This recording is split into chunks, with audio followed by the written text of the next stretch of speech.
Jai Sairam, welcome back to my channel. இன்றைக்கி இந்த பதிவில், அதாவது நாளைக்கு 20ஆம் தேதி வராகி அம்மனை வழிபடுறதுக்குரிய பஞ்சமி திதி வருது. நீங்கள் ஒவ்வொரு பஞ்சமிக்கும் வழிபாடு செய்கிறவங்களா இருந்தால் உங்களுக்கு இந்த பதிவு ரொம்ப பயனுள்ளதாக இருக்கும் அப்படின்னு நான் நம்புகிறேன்.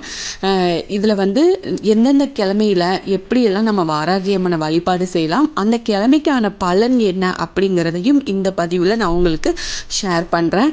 என்னோட சேனலுக்கு தொடர்ந்து சப்போர்ட் பண்ணுங்கள், லைக் பண்ணுங்கள், ஷேர் பண்ணுங்கள், கமெண்ட் பண்ணுங்கள். ப்ளீஸ் மறக்காமல் சப்ஸ்கிரைப் பண்ணுங்கள், பெல் ஐக்கானை கிளிக் பண்ணுங்கள். இதை கண்டினியூஸாக நீங்கள் பாருங்கள், ஸ்கிப் பண்ணாமல். கண்டிப்பாக உங்களுக்கு பயனுள்ள தகவலாக இருக்கும். அபயநாயகி அப்படின்னு சொல்லக்கூடிய வராகியை நம்ம கொண்டாடுற பக்தர்களோட கவலை, துக்கம், பயம், குழப்பம், எதிர்ப்பு, பகை, இப்படி எல்லாம் நிறைய சொல்லிக்கிட்டே போகலாம். அப்படி நம்ம கலங்கி நிற்கிறவங்கள கண் தொடைத்து நம்மளை சந்தோஷப்படுத்தி பார்க்குறவ தான் வாராகி தாயி. எந்த நாளில் வாராகி தேவியை வணங்கினா நமக்கு என்னென்ன பலன்கள் கிடைக்கும் அப்படின்னு பார்க்கலாம். அதாவது வாராகி தேவிக்கு பல ரூபங்கள் இருக்குது அப்படின்னு நம்ம புராணத்தில் இருக்குது. அஸ்வாரூபா, மகாவாராகி, லகுவாராகி, மந்திரவாராகி, வார்த்தூளி வாராகி, இப்படியெல்லாம் பல வடிவங்கள் அம்பாளுக்கு இருக்குது. 4, 8, 16 கரங்கள் அப்படின்னு காட்சி தருபவள் தான் வாராகி தாயி. அப்போது பொதுவாகவே பார்த்தோம்னா நம்ம செவ்வாய், வெள்ளி, ஞாயிற்றுக்கிழமைகளில் வாராகியை வழிபடுறது அப்படிங்கிறது கூடுதல் பலனை நமக்கு கொடுக்கும். அதிகமான பலத்தையும் தைரியத்தையும் வளத்தையும் தந்தருள்வாள் வாராகி. சரி, இப்போது நோயுற்றவர்கள் தங்களின் நோய் நீங்கி நலம் பெறணும், இது மாதிரி நீங்கள் மெடிசன் எடுத்துகிட்டு இருக்கிறீங்க, ஹாஸ்பிட்டல் போயிட்டே இருக்கிறீங்க, அந்த மாதிரி பர்சனாக இருந்தீங்க அப்படின்னா ஞாயிற்றுக்கிழமைகளில் வாராகியை நீங்கள் வழிபாடு செய்கிறது ரொம்ப கை மேலே பலன் கொடுக்கும். அதே போல் மனநலம் குன்றியவங்க, நீங்கள் எது நினைச்சாலும் கவலைப்பட்டே இருக்கிறீங்க, வீண் கவலைகளுக்கு நீங்கள் உள்ளாயிட்டீங்க, வீட்டில் குடும்ப பிரச்சனை, இந்த மாதிரியெல்லாம் எதுக்கு எடுத்தாலும் நீங்கள் பயந்து வாழ்ந்துட்டு இருக்கிறீங்க அப்படின்னு நினைக்கிறவங்களா, நீங்கள் திங்கட்கிழமை அன்னைக்கு வாராகியை வழிபாடு செஞ்சுட்டே வாங்க. நிச்சயமாக உங்களுக்கு கை மேலே பலன் கொடுக்கும். அதே போல் வீடு, நிலம், இது மாதிரி வழக்கு உங்களுக்கு நடந்துட்டுருக்கு, அது தொடர்பான வழக்கு இருக்குது, பிரச்சனையில் இருந்து நீங்கள் விடுபடணும் அப்படின்னு நினச்சிங்கன்னா செவ்வாய்க்கிழமைகளில் வராகி அம்பாவை நீங்கள் வழிபாடு செஞ்சுட்டு வாங்க. கண்டிப்பாக உங்களுக்கு கை மேலே பலன் கிடைக்கும். புதன்கிழமை அன்னைக்கு நம்ம எப்படி வழிபாடு செய்யணும்னா, நீங்கள் கடன் தொல்லை நீங்கணும், சொத்துக்கள் மீதான வழக்கில் சிக்கி தவிக்கிறீங்க அப்படின்னா இழந்த சொத்துக்களை நீங்கள் திரும்ப பெறணும், நம்ம சொத்தெல்லாம் இழந்துட்டோமே, இப்படி ஏமாற்றிட்டாங்க, இந்த மாதிரியெல்லாம் நீங்கள் நினச்சிங்க, உங்களுக்கு நடந்திருக்கு அப்படின்னா இது எல்லாமே கிடைக்கணும், இந்த கடனை எல்லாம் அடைக்கணும் அப்படின்னா, சொத்து பிரச்சனையிலிருந்து உங்களுக்கு சீக்கிரமாக தீர்வு கிடைக்கணும் அப்படின்னா நீங்கள் புதன்கிழமை தவற விடாமல் நீங்கள் வாராகி வழிபாடு கண்டிப்பாக செய்யுங்க. அது நான் சொல்கிறது எல்லாமே இந்த கிழமையிலேயே செய்யலாம். அந்தந்த கிழமைக்கு உரிய பஞ்சமி வரும் இல்லையா, அப்பையும் நீங்கள் செய்யலாம். 5 பஞ்சமின்னு கணக்கு பண்ணி நீங்கள் செஞ்சுக்கலாம். குழந்தை பேரு மற்றும் கல்வியில் தேர்ச்சி பெற இவங்க பார்த்திங்கன்னா, அதாவது குழந்தை பேரு கிடைக்கிறதுக்கும், அவங்க குழந்தை இருக்கிறவங்க அவங்க கல்வியில் நல்ல தேர்ச்சி பெறணும் அப்படின்னு நினைக்கிறவங்க வியாழக்கிழமையில் தொடர்ந்து வழிபாடு செஞ்சுட்டு வாங்க.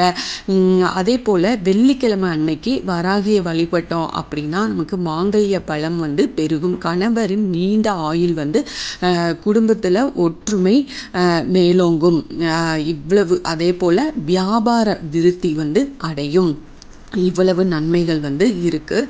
நீங்கள் வெள்ளிக்கிழமை வாராகியை வழிபட்டுட்டு இதே மாதிரி உங்களுக்கு இதில் எந்த பிரச்சனை இருக்கோ இப்படி வழிபாடு செஞ்சுட்டு வாங்க. சனிக்கிழமை அன்னைக்கு வழிபட்டு நீங்கள் வேண்டிக்கிட்டீங்க, ஒவ்வொரு சனிக்கிழமைக்கும் நீங்கள் வாராகி வழிபாடு செஞ்சுட்டு வந்தீங்க அப்படின்னா கிரகத்தினால் ஆன தோஷங்கள் எல்லாமே நீங்கும். குழந்தைகள் அறிவு மற்றும் ஆரோக்கியத்தோடு வளருவாங்க. குடும்பத்தில் இருந்த குழப்பம், சச்சரவு, இது எல்லாமே நீங்கி நாம் சந்தோஷமாக இருக்கலாம். அதே போல் இப்போது நாளைக்கு புதன்கிழமை 20ஆம் தேதி தேய்பிறை பஞ்சமி வருது.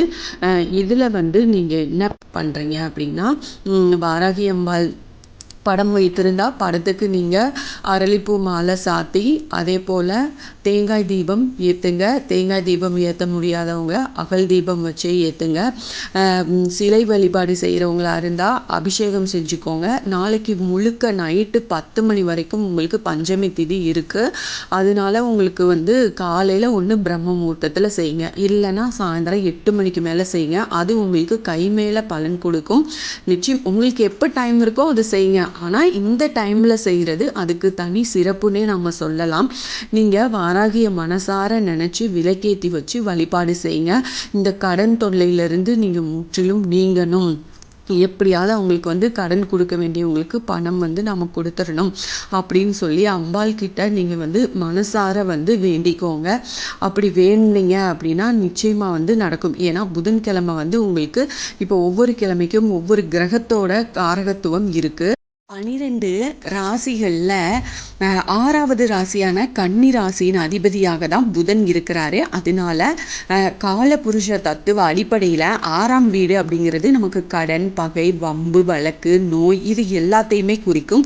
புதன்கிழமை அதிதேவதை பார்த்திங்கன்னா மகாவிஷ்ணு தான். புதன்கிழமையோட அதிபதி மகாவிஷ்ணு. இந்த மகாவிஷ்ணுவின் சொரூபம் தான் விஷ்ணுமாயா அப்படின்னு சொல்லப்படுற நம்ம ஸ்ரீ வாராகி அம்மன். அதனால புதனின் 6ஆம் வீட்டு காரகத்தால் ஏற்படுற பாதிப்பை போக்கணும் அப்படின்னா வாராகி அம்மனுக்கு நம்ம விளக்கேற்றி வழிபாடு செய்யலாம். இது போல நீங்க புதன்கிழமை நாளைக்கு வரக்கூடிய பஞ்சமி திதியில் நீங்கள் வழிபடுறதுனால நிச்சயமாக, அதாவது ஒவ்வொரு புதன்கிழமை அன்னைக்கும் நீங்கள் செஞ்சாலும் சரி, நாளைக்கு ஆனால் நீங்கள் ஸ்டார்ட் பண்ணிங்கன்னா ரொம்ப நல்லது. தொடர்ந்து நீங்கள் 5 புதன்கிழமையோ இல்லை 5 பஞ்சமியோ அது மாதிரி செஞ்சுட்டு வாங்க. எவ்வளவு பணம் சம்பாதிச்சாலும் செலவாகிக்கிட்டே இருக்குது. வரவுக்கு மீறி செலவு, கடனை முழுமையாக தீர்க்க முடியாத சூழல், கடனால் ஏற்பட்டு இருக்கிற உங்களுக்கு நெருக்கடி, இது தீராத கடன் சுமை, இது போன்ற எல்லா விதமான பிரச்சனைகளுக்கும் தீர்வாக தான் இந்த புதன்கிழமை அன்னைக்கு நம்ம வாராகி அம்மனை வழிபாடு செஞ்சுட்டு வரலாம். நிச்சயமா இதில் சொன்ன மாதிரி நீங்கள் வழிபாடு செஞ்சுட்டு வாங்க. கண்டிப்பாக கை மேலே பலன் கிடைக்கும். அதே போல் நெய்வேத்தியம் பூமிக்கு அடியில் விளையிற பொருட்கள் நீங்கள் நெய்வேத்தியம் வச்சு நீங்கள் அம்பாலை இதே போல் வழிபாடு செஞ்சுட்டு வாங்க. ஒன்று நாளைக்கு அந்த புதன்கிழமை ஸ்டார்ட் பண்ணிங்கன்னா 5 புதன்கிழமை செய்யுங்க. அப்படி இல்லைன்னா நீங்கள் 5 பஞ்சமி திதியில் நீங்கள் தாராளமாக செய்யலாம். கண்டிப்பாக பலன் கிடைக்கும். இதில் ஏதாவது சந்தேகம்னா எனக்கு கண்டிப்பாக கமெண்ட்டில் கேளுங்க, நான் உங்களுக்கு பதில் கொடுக்குறேன். இந்த பதிவு கண்டிப்பாக உங்களுக்கு பயனுள்ள பதிவாக இருக்கும் அப்படின்னு நான் நம்புகிறேன். Thank you friends. என்னோட சேனலுக்கு தொடர்ந்து சப்போர்ட் பண்ணுங்கள், லைக் பண்ணுங்கள், ஷேர் பண்ணுங்கள், கமெண்ட் பண்ணுங்கள், மறக்காமல் சப்ஸ்கிரைப் பண்ணுங்கள், பெல் ஐக்கானை கிளிக் பண்ணுங்கள். இது போல் ஆன்மீக பதிவுகள் எனக்கு தெரிஞ்ச எல்லாத்தையும் உங்ககிட்ட நான் ஷேர் பண்ணிக்கிறேன். Thank you friends. மீண்டும் அடுத்த பதிவில் சந்திப்போம்.